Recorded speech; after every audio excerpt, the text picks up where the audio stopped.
အားလုံးမင်္ဂလာပါစာဖို့ဘင်္ဂလီ channel မှာကြိုဆိုပါရစေပရိသတ်ကြီးခင်ဗျကြည်လိုက်ကြရတဲ့လားဗျာကျွန်တော်တို့ရဲ့အချစ်တော်ကြော်ကြီးတော့လှုပ်ပြပြန်ပြီဗျာဂျပန်ဘိုက်တာမူကားကိုဒုတိယအချီမှာတင်အလဲထိုးပြလိုက်တာတကယ်ကိုရင်ထဲမှာအားရလွန်းလို့ဒီဗီဒီယိုလေးကိုအမြန်ဆုံးလှုပ်လိုက်တာပါကြော်ကြီးကိုအစကတည်းကအားပေးလာတဲ့ကျွန်တော်လိုပရိသတ်တွေအတွက်တော့ဒါဟာတကယ်ကိုဂုဏ်ယူစရာညတညပါပဲဒီနေ့မှာတော့ကျွန်တော်တို့ကြော်ကြီးကဂျပန်ဘိုက်တာကိုဘလို့လက်ရည်သားနဲ့ပညာဖျားသွားတာလဲနောက်ွယ်မှာဘလို့ပရိုဆန်ဆန်ပြင်ဆင်ခဲ့တာလဲဆိုတာကျွန်တော်တို့ပရိသတ်အမြင်နဲ့အသေးစိတ်ပြန်ပြောပြသွားပါမယ်ကျွန်တော်ကြော်ကြီးကိုဘာလို့ဒီလောက်တောင်ချစ်တာလဲဆိုတော့သူ့ရဲ့အနေအမှုစီကံရှိမှုတိုက်ခိုက်လို့စိတ်အပြည့်ရှိမှုကြောင့်ပဲဗျခင်ဗျားတို့သိလားကြော်ကြီးကတော့ကြနေ့မှာထိုးရမယ့်ပွဲအတွက်တနင်္လာနေ့ကလေးကဝိတ်တန်းဝင်အောင်လေ့ကျင့်ထားနိုင်တာဗျဒါဟာဖိုက်တာတယောက်အတွက်တကယ်မလွယ်ကူတဲ့ကိစ္စပါဖဲတက်လိုနေရာမျိုးမှာနေပြတွေခိုင်းတဲ့အတိုင်းတိတိကျကျလုပ်တဲ့စားရတော့တာကအစပရိုဆန်နဲ့အဲ့ဒီလိုစီကံရှိလို့လဲပွဲနေ့မှာဝိတ်ချရတဲ့တန်ကြောင့်ပင်ပန်းမနေတဲ့လူကလန်းလန်းဆန်းဆန်းနဲ့တစ်ဖက်လူကိုဖိထိုးနိုင်တာပေါ့ဒါကြောင့်လဲကျွန်တော်တို့ကကြော်ကြီးကိုအားပေးနေတာ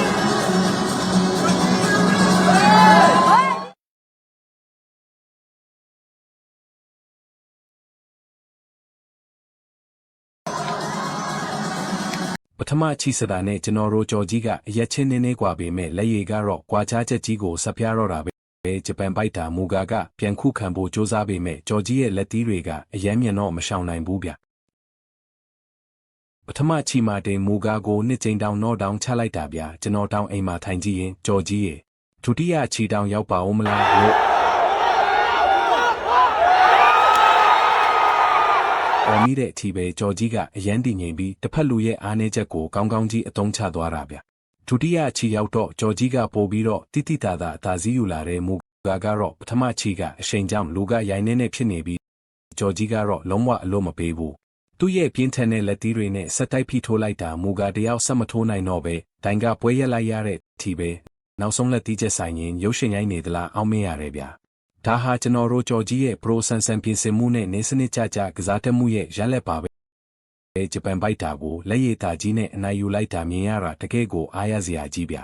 ကြော်ကြီးကတော့သူ့ရဲ့ပရိသတ်တွေအတွက်အကောင်းဆုံးလက်ဆောင်ကိုပေးသွားခဲ့ပါပြီကျွန်တော်လိုကြော်ကြီးရဲ့ပရိသတ်တယောက်အနေနဲ့ဒီနေ့ကတော့တကယ်ကိုဂုဏ်ယူရဆုံးနေပါပဲကဲ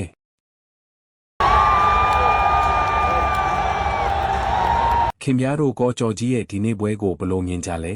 ကြော်ကြီးရဲ့ပထိုးချက်ကခင်ဗျားတို့ကိုအကြိုက်ဆုံးဖြစ်စေလေ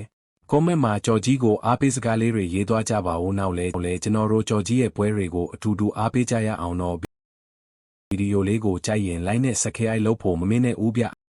အားလုံးကိုကျေးဇူးတင်ပါတယ်ဒါနဲ့ပြောရပြီးမဲ့ကွင်းထဲကိုကရင်လွယ်အိတ်ကြီးလွယ်လာတာဘောနဲ့ထည့်မလို့တဲ့ဗျာကဲဒီနေ့တော့ထည့်နိုင်သွားပြီဗျာမိမိခံစားချက်လေးတွေရေးပို့ချင်တာဖြစ်ဖြစ်သတင်းထူးလေးတွေပေးပို့ချင်တာဖြစ်ဖြစ်စာပို့ပြီးကလေးကိုပေးပို့နိုင်ပါတယ်